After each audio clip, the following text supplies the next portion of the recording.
On today's episode of the Canto analysis, we have the writer's barely disguised trauma, which, honestly, to be fair, I think most Cantos got that. But to be even more fair, I unfortunately think this is a Canto most people are going to be able to relate to, which is also my way to say, this video is going to cover some pretty dark topics. Not in the sense of gore or whatever that's the most front-facing big bad, oh no, avert your eyes youngin', this is a mature rated game for a reason, but instead it's going to talk about divorced from Project Moon's larger-than-life storytelling, moments that viewers have probably experienced themselves. As, after all, Ji Hoon, the CEO and lead writer of Project Moon, also experienced some moments that were written in this Canto. As about a year ago, in an interview, he opened up to some really heavy things that he dealt with in his personal life, where, after he talked about his love for classic literature, the interviewer asks if his enthusiasm for all kinds of literature is what made the basis of his current work. And Ji Hoon opens up about being mentally and physically abused by his mother, so he viewed fiction as a way of escaping his harsh reality to another world. Then, after some time had passed, he learned about how families are meant to be through those stories, and he threw himself into making games so he can leave the family house and never return. The interviewer replies by highlighting how Project Moon stories appeal with their tragedies that give you a feeling of hope, and Ji Hoon replies that he wishes to make beautiful songs of praise for people, which shine the light of hope on dark lives. Now, just from that explanation, the meaning of this canto is clear as day in what they wanted it to represent, but aside from just the surface level, there's a lot more from this canto I want to pick apart in this video, and the best way to unravel all that I want to explain is starting with the Nursefathers. So the five of them were tasked with creating Ryoshu into the perfect weapon on the surface level. The actual purpose of the House of Spiders was to create a near-perfect concept incinerator. You see, while concept incinerators do exist in the city, their efficacy really depends. Like, what's the object you're getting rid of? If it's something really important, then you need an equally expensive concept incinerator. And what are you trying to delete? Do you have that object? Like in Hell's Chicken Intervallo, the recipe for Bongi's chicken was able to be erased because the person with the concept incinerator had his original recipe of it, the foundation that made his chicken. And end of the day, it was just a recipe for chicken some people liked. Now, I still feel as though the way it was introduced didn't do the best job of conveying its limitations, but let's just think about it, right? Let's say they want to delete his recipe by throwing a chicken wing he made in there. Well, now you're just trying to erase the concept of a chicken wing. And let's say you're a wing, not from a chicken, just a wing, that had a person find out what makes your singularity tick. The secret that if it's sold will result in your wing falling. Well, do you want to get rid of them? Let's say all traces of them. Do you throw them into a concept incinerator? Well, would that be trying to erase the concept of humans or just that person? And do you have a way to fully mark out the value of human life? What if they had the capability to make a new singularity themselves? Does that get factored into the cost of deleting them? The case is, there's a lot of what ifs. It's not guaranteed. But what if you're able to make a bottomless pit that without mercy cuts down the very idea of anything and all memories associated with that, with no asking price for what is thrown in, just an object that cuts and cleaves until nothing is left? That is what they wanted Ryoshu to be. So all of the fingers decided on a joint project to make Ryoshu capable of wielding the relic that cuts away the memory of what it slices and the memory of the user itself. Everything they did in raising her was purely for that goal, and the people they got to raise her were the outcasts of their respective fingers. This was pretty much a punishment for them and a lifeline for them to regain the positions they lost. Matthias lost his after he attacked his elder siblings to get the relic they claimed. Valentina somehow speedran getting kicked out from the position of having it after a whole 3 days, which, after seeing how she is, honestly, not too surprising. Callisto was probably kicked out because of his art style. It's likely corporism was viewed as outdated by the Ring. His panotype is called outmoded art, which means something that is no longer in style or old-fashioned, so it's possible his corporism movement couldn't keep up with the Ring standards, so he was kicked out because of that. He does lament often that his work isn't really appreciated, but the reason I'm saying probably is because it's never directly said, so this doesn't feel like the definitive reason, just what makes the most sense given the clues. Because they never really give Callisto time to explain anything about himself. But Rien was distanced from the index for reasons I'll get into later, but Shiomi, from what we know, is the only one that didn't upset her finger. The reason she was locked into the House of Spiders was purely because she was able to give birth to Ryoshu. Her blood made her understand the flow of time better, which made it so she could draw the relic without losing her mind. but Ryoshu was created as the ultimate user of the relic. She was made purely for it, and the Nursefathers were meant to raise her. Now, for killing, they did a great job, but as parents, they were horrible. All of the Nursefathers represent a different form of abuse. Valentina is physical abuse. A parent who views their child as an object that can get them what they want in life. Then after that, they can be discarded. Like a parent forcing their child to go down a particular path, like becoming a doctor or lawyer against the child's wishes, just for the idea of the child's success and the money that would bring in for them to live in opulence. Using tactics like, since I'm raising you or gave you a chance at life, you better do the best you can for me because you owe me. Something she held over Lucio's head as she just used him as a textbook to further train Ryoshu. Matthias is about neglect. On the surface, he does all this loving stuff for his child, like giving them gifts, letting them do what they want, but it becomes apparent that this is a very front-facing and materialistic view of life, like a shield. Since I got my daughter all of this, then it's proof that I love her. But anything deeper than that is where his love falls apart, like listening to what his child actually wants or denying them things for the betterment of them, like making Kira eat actual food as opposed to nothing but cups of noodles. And when the going gets tough, he's ready to cut his kid off. Like killing Kira to get a good hit on Vespa, or wanting to kill Ryoshu's daughter because she escaped for her, instead of taking her in as a grandchild because Ryoshu loves her.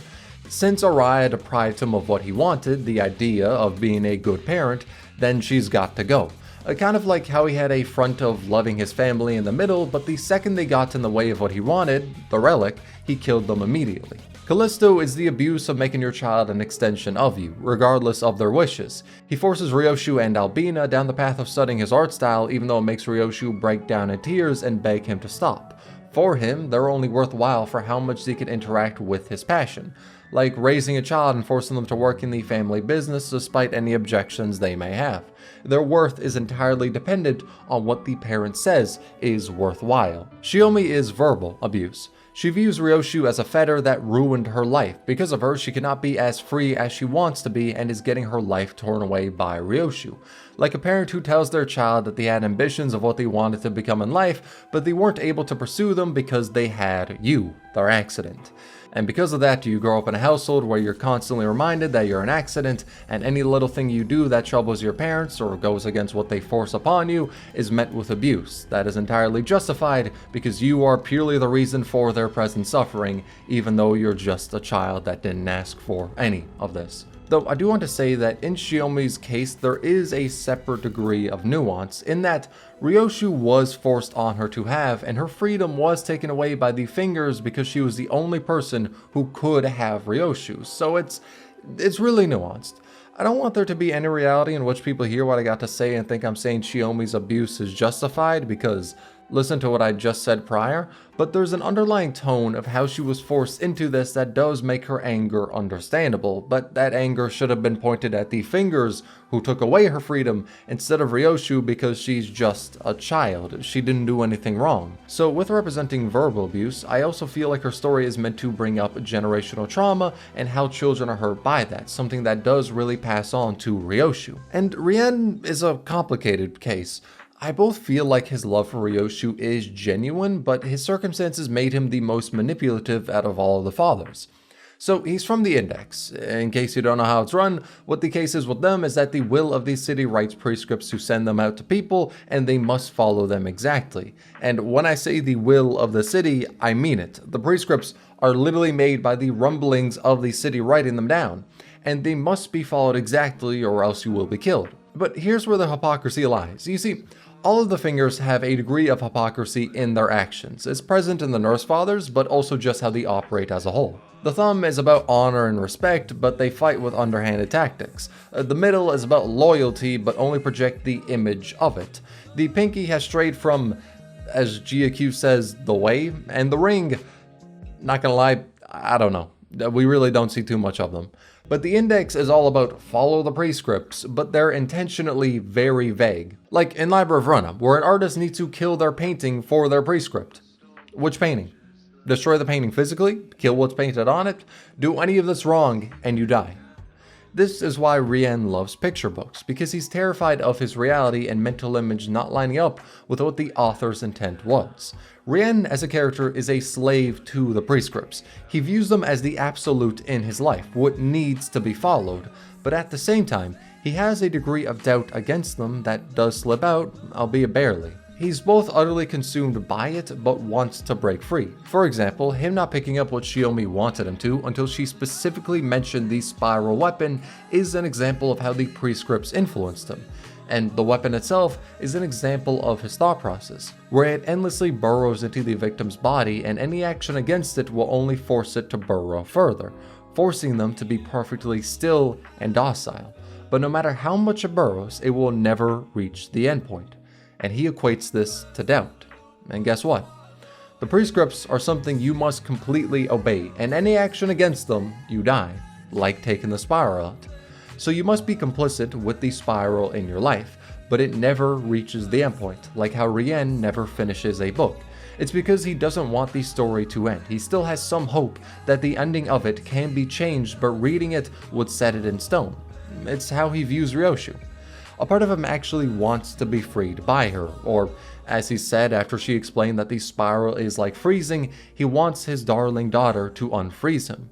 And later in the story, he talks about a spider wanting to free itself from its web, but after learning that he can't, he's told to accept his circumstances and cut off his emotions, as that is the best way to survive. And in case it wasn't obvious enough, Rien is the spider. It's evident from when Moses sees him, she can't understand any emotion coming from him. And when he is at his breaking point at the end of the story and goes to kill himself, the only resistance he can muster is not saying the line they prepared for him.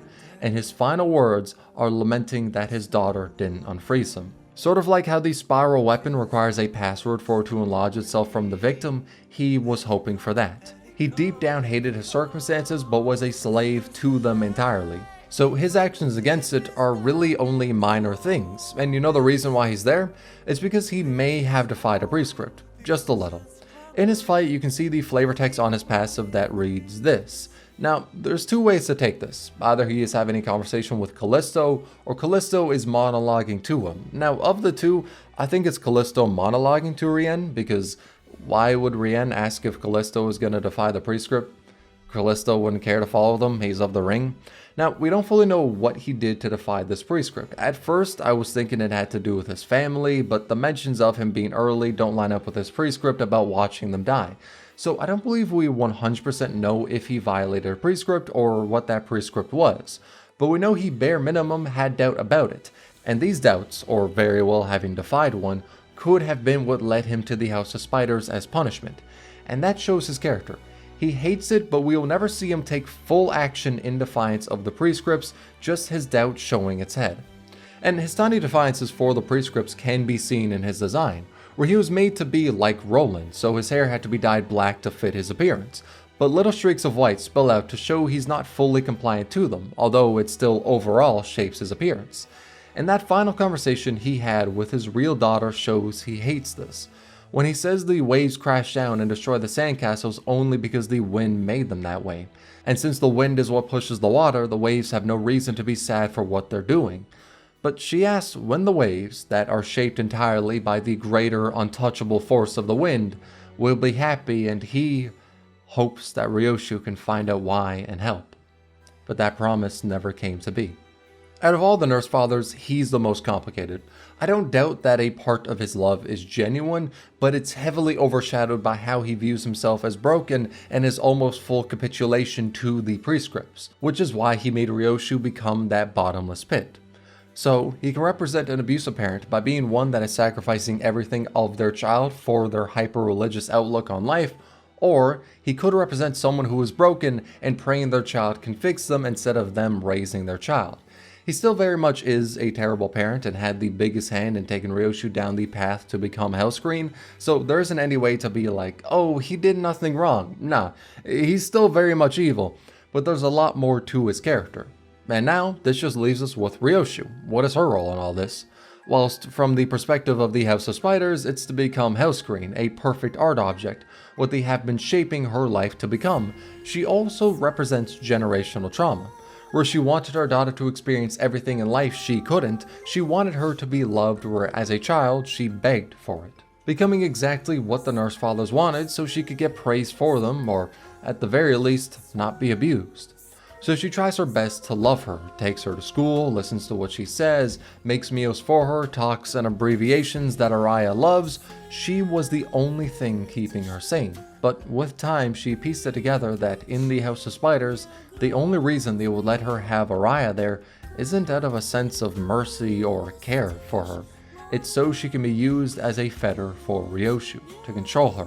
And when her usefulness has run its course, she'll be killed or used as a hostage like Saru was. She was meant to complete Ryoshu. It's the only reason why she was made. So when the perfect moment came and she could use her relic, she acted. Taking the Nursefathers by surprise, she injures 3 of them, vandalizes the art of 1, and kills Shiomi.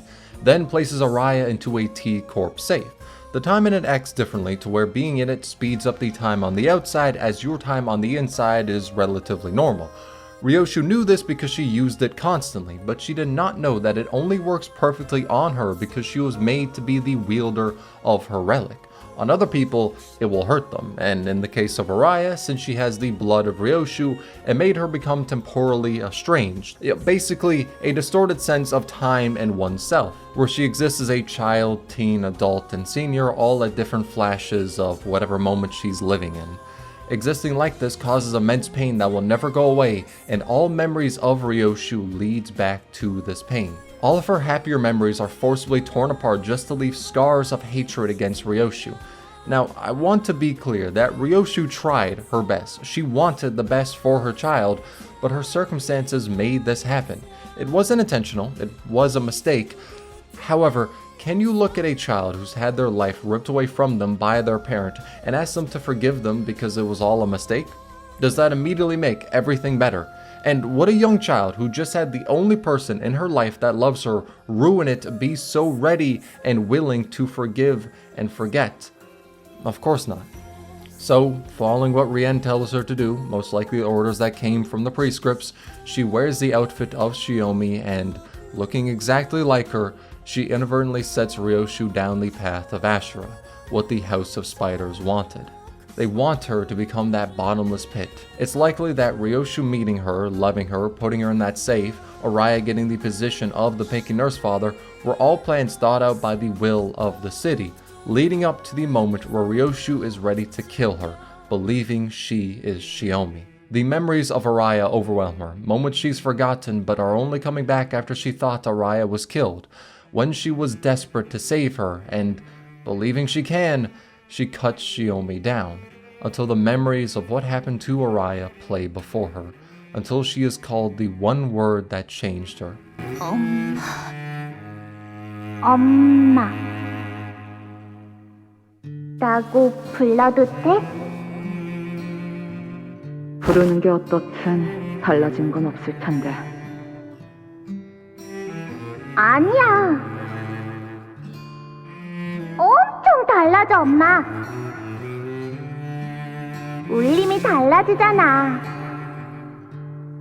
엄마라고 불러도 돼.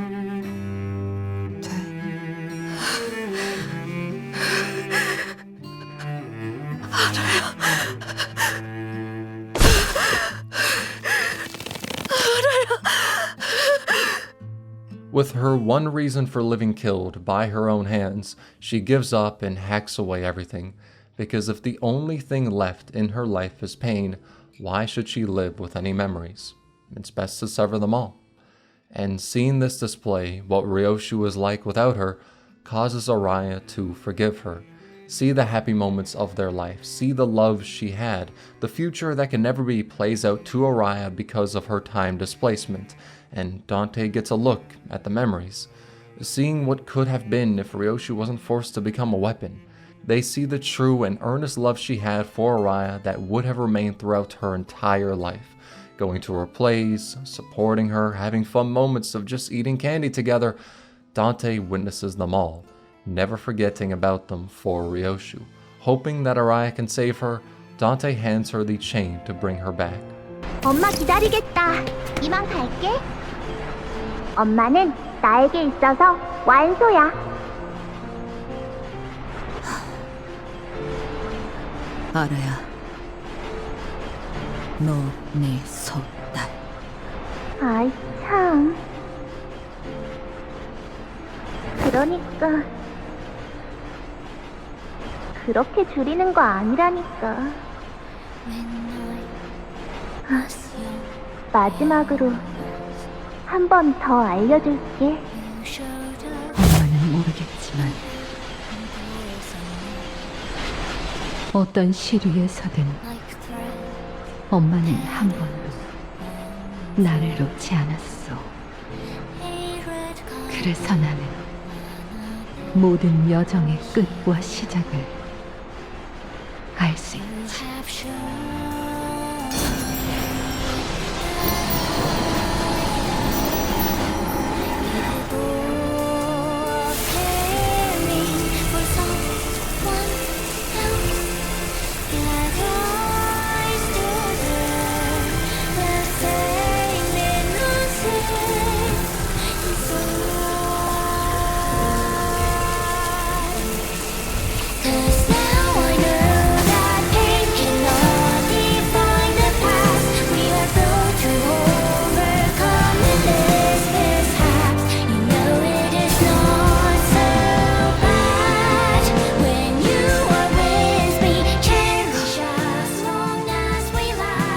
글씨는 이제 잘 읽을 수 있니?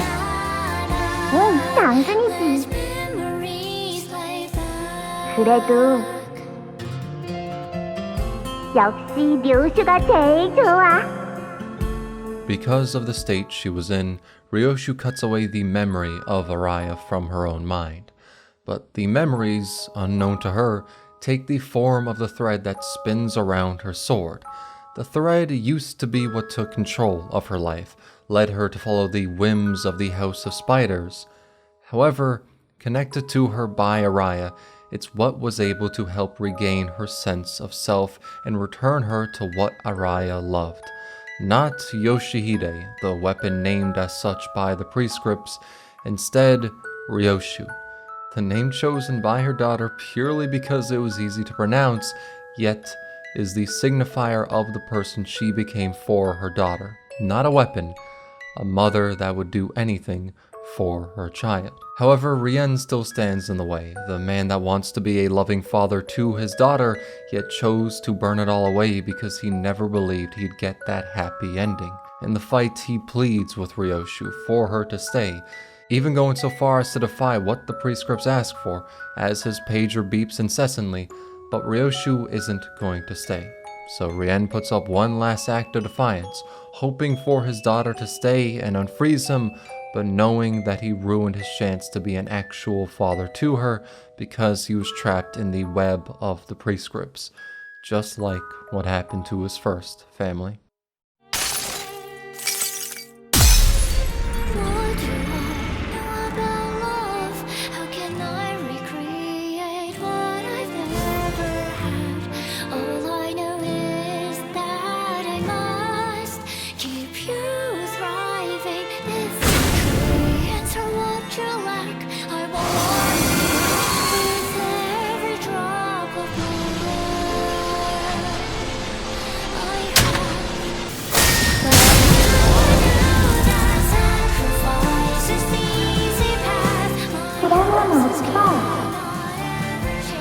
언제 행복해져?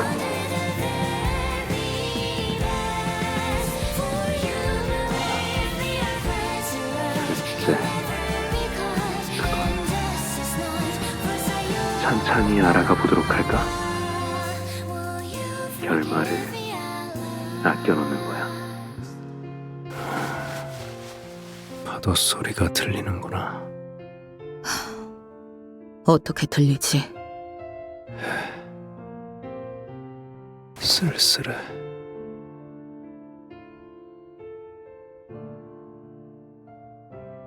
In the interview, Ji Hoon said that Angela was meant to symbolize a presence that the player can grant forgiveness to, and it came from his own personal wish to forgive his mother but not being fully able to.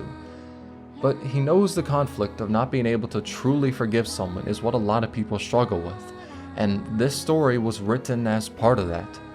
It's a representation of many different childhoods that I'm sure a lot of people watching this video can relate to, one, if not multiple of them, and then showing how the pain and circumstances you are in can hurt the ones you love most, then finishes with a beautiful act of forgiveness. I think the Canto shows that in life, there are parents who will be pieces of shit to their child, ones that are just horrible fucking people, and it really seems that their happiness is contingent on hurting their child or making sure they're miserable. However, it also brings up the act of forgiveness, showing the perspective of the adult that may have wanted to grant their child the world, yet was unable to even help themselves. It doesn't say you should forgive the person that has hurt you, took everything away from you, and it also doesn't paint a pretty, nice picture about them either. It doesn't try to say anyone who was terrible to you would have been better under different circumstances, but it's meant to show the love and weight of forgiveness, even when it feels like it's impossible to. And as Ji Hoon said, this is something a lot of people struggle with. Forgiveness is not an easy discussion to be had either, which is why it never says you should or tries to paint the Nursefathers in this game in an overly forgiving light, but it shows the beauty of it, which, for a Canto that had its source material based on an artist painting the most vivid reality of hell, I think it's a beautiful twist. And Arai being able to sheath Ryoshu's blade that she was using to effectively end herself, being able to sheath that with the thread of the memories they have together, moments that Ryoshu erased from her own mind but stay present on her sword, what can I say? I think they did a great job. And with how this Canto both brought development for Gregor and Sinclair, I feel like a future one will have Ryoshu get back her memories. The fact the sword is unsheathed with them, I mean, come on. We're definitely revisiting that. And I hope it's soon, because if what we saw of the future comes to pass, man, the sinners will need every happy moment they can before that.